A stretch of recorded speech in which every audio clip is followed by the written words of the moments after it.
Greetings and thank you for connecting with us here at Virtue Speaks. It is our desire to help encourage, inspire, and motivate you to be all that God purposed you for. You're listening to Monday morning's Moments of Motivation. Remember to check us out at virtuespeaks.com. Now for your moments of motivation. Today I was reading a book written by one of my mentors, Valerie Burton. In it, she was discussing how to deal with fear. She said something simple but powerful. She said the way to deal with fear is to literally drag your fear into the light. It's that awesome. It's that easy. And it's so true. Many of us have a fear of failure, of rejection, of not measuring up. Maybe we fear the unknown, life's uncertainties, or the ghost of our past. Whatever our fear is, Valerie's challenge to us is right on time. We must drag our fear into the light.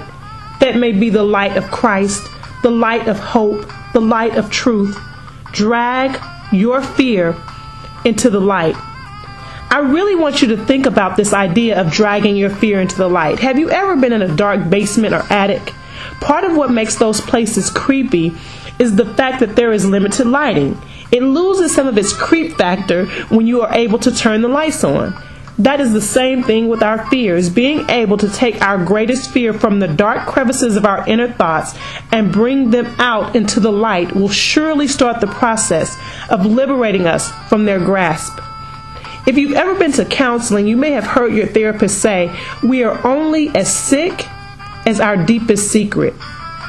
Counselors say this because often most of us push our secrets so far down because we want to hide them from everyone in our lives. And what we fail to realize is by hiding them in the dark, we are actually making ourselves sick, physically, emotionally, and spiritually. But if we do as Valerie has said, and we are courageous enough to shine the light even on our secrets, we will truly be free from the shame and embarrassment they may hold. Can you imagine what it would feel like to be free of the fear that paralyzes so many of us? Can you imagine not just living but fully thriving because you know that all things work together, that your steps are ordered, and that God has you in the palm of His hand? Can you imagine what you would accomplish if you turned down your negative self-talk?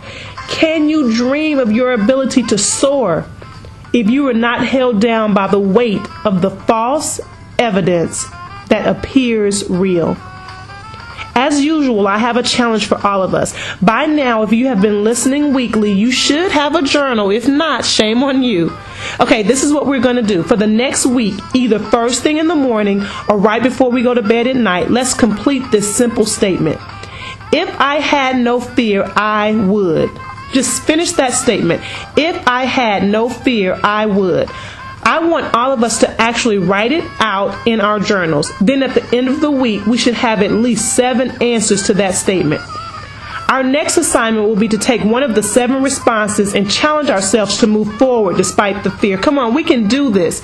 We can live free from the fear that cripples us. It's our choice. Let's choose wisely. This is Robin May with your Moment of Motivation. Have a great week.